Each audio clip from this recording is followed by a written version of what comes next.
Eighth class जो है question number 8 है, exercise number 2 comparing quantities.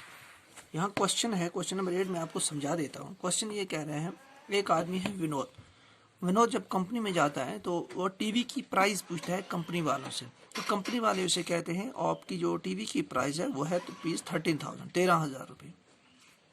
TV की जो ओरिजिनल प्राइस है वो 13,000 रुपये है। तो उसके बाद क्या होगा कि आपको 12% का इसके ऊपर टैक्स देना पड़ेगा। किसके ऊपर? इस 13,000 के ऊपर। मतलब टैक्स उसको देना है 12%। 12% किस पे देना है? ये ओरिजिनल प्राइस, जो टीवी की ओरिजिनल प्राइस 13,000 है, यानी 12% आपको 13,000 पे उसको देना है। तो अब उसको क्वेश्चन ये पूछ रहा है, बताइए फिर उसको कितना टीवी के लिए कितना अमाउंट पे करना पड़ा टोटल। टोटल अमाउंट हमें पता है, पहले हम निकालेंगे 12%, यानी 12% किसका निकलेगा? 13,000 का। तो फिर क्या होगा, जब 12% 13,000 का निकलेगा तो ओरिजिनल प्राइस में वो जो 12% टैक्स होगा वो ऐड होगा। यानी एक तो 13,000 उसको देना है, प्लस उसको 12% टैक्स देना है इस 13,000 पे, सेल्स टैक्स। तो सेल्स टैक्स जो होगा 12% होगा 13,000 पे। एक तो 13,000 रुपया उसको देना है, प्लस हो जाएगा 12% टैक्स।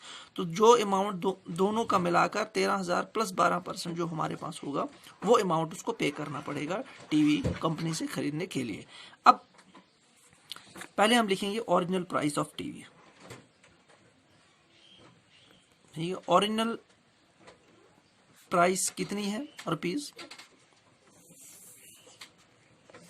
13,000। ठीक, ये है टीवी की, मैं लिखूंगा यहां पर टीवी ओरिजिनल प्राइस। टीवी की ओरिजिनल प्राइस है। सेल्स टैक्स कितना है इसको? सेल्स टैक्स कितना देना है इसको? 12%। ठीक है, तो 12% किसका देना है? 12% ऑफ, यानी ये 12% इसको किस पे देना है? 13,000 पे। यानी 13,000 पे 12% जितना बनेगा वो इस 13,000 में ऐड होगा ऑफ ओरिजिनल प्राइस। में यहां पे लिखूंगा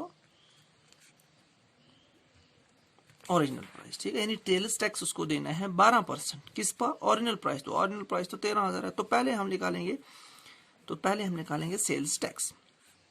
अब हमारे पास टैक्स कितना हो जाएगा? इज इक्वल टू 12% को जब चेंज करेंगे ये हो जाएगा 100 इंटू ऑफ हो जाएगा इंटू में, और ओरिजिनल प्राइस कितनी है? 13,000। ये 0 और ये 0 कैंसिल। अब यहाँ पे बच गया 12 इंटू 130। तो जब इसको मल्टीप्लाई करेंगे ये बन जाएगा 1560, यानी रुपीज 1560। तो ये जो है 1,560 रुपया जो है, ये क्या है? इसको क्या आया? ये टैक्स आया। तो ये टैक्स किस में ऐड होगा? 13,000 में। तो अब हम लिखेंगे इसकी ओरिजिनल अब हम लिखेंगे अमाउंट टू बी पेड। अब विनोद को या जो भी है खरीदने के लिए उसको अमाउंट कितना पे करना है? टोटल अमाउंट कितना पे करना है? मैं यहाँ लिखूंगा total amount to be paid. एक तो हो जाएगा ओरिजिनल प्राइस प्लस टैक्स। ठीक है, अब ओरिजिनल प्राइस कितनी है? 13,000 प्लस टैक्स कितना आ गया? तो अब ये जो अमाउंट प्लस करके आएगा वो इसका होगा ओरिजिनल अमाउंट। तो ये हो जाएगा 0 6 5 1 और 3 4 और 1। तो ये हो जाएगा 14,560 रुपीज। ये हो गया इसका आंसर। तो इतना अमाउंट इसको टोटल पे करना पड़ेगा। ठीक है, मैं आपको फिर समझा देता हूँ। टीवी खरीदने के लिए विनोद जाता है, उसको कंपनी वाले कहते हैं कि आपकी टीवी जो है ये पड़ेगी 13,000 रुपये की ओरिजिनल प्राइस, लेकिन इसके ऊपर आपको 12% का टैक्स देना होगा। यानी 13,000 प्लस आपको 12% टैक्स इस 13,000 पे देना होगा।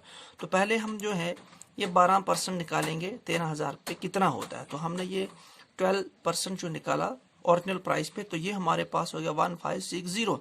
तो अब क्या करेंगे, ये 1560 तो टैक्स है, ये भी उसको देना है और 13,000 भी उसको देना है। तो टोटल मिला के कितना देना है? तो मतलब ये दोनों प्लस होंगे। तो यहाँ हमने प्लस किए तो ये हो गया 14,560 रुपये। 14,560 रुपीज जो है उसको पे करने हैं एक टीवी के लिए कंपनी में।